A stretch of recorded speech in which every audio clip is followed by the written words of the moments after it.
Қазақстан Республикасы президентінің жоспарлау жүйесі жайлы жарлығына орай 2015 жылы Теміртау қаласының 2016-2020 жылдарға арналған дамыту бағдарламасы әзірленіп, ол 2015 жылдың 24 желтоқсанында қалалық мәслихаттың сессиясында бекітілді. Қалалық экономика және қаржы бөлімінің басшысы қалалық мәслихаттың депутаттарына аталмыш бағдарламаға енгізілген өзгерістермен таныстырды.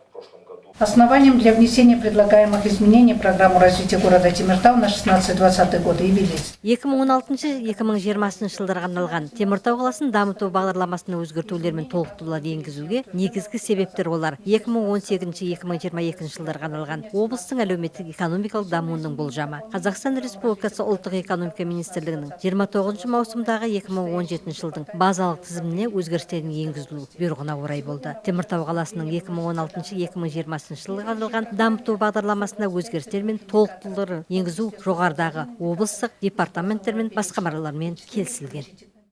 Бағдарламада 125 мақсатты индикаторлар бар, оның 121-і базалық тізімнен, ал 4-еуі қосымша енгізілген. Аталмыш жобада 6 бағыт, 25 мақсатты, 125 мақсатты индикаторлар қарастырылған 4 бөлімнен тұрады.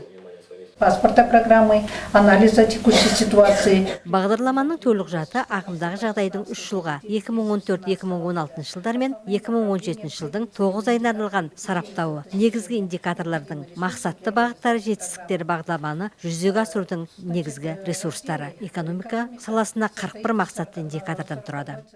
Әлеуметтік салада білім беру, денсаулық сақтау, еңбекпен қамту және спорт саласын дамытуға бағытталған 47 мақсатты индикаторлар бар. Ал қоғамдық тыныштық пен ұлттық тәртіпті сақтауда 12 мақсатты индикатордан құралған. Аймангүл Сыдықова қалалық мәслихаттың депутаттар назарына аталмыш бағдарламаға енгізілген қосымша 4 бағыттарымен де таныстырып өтті.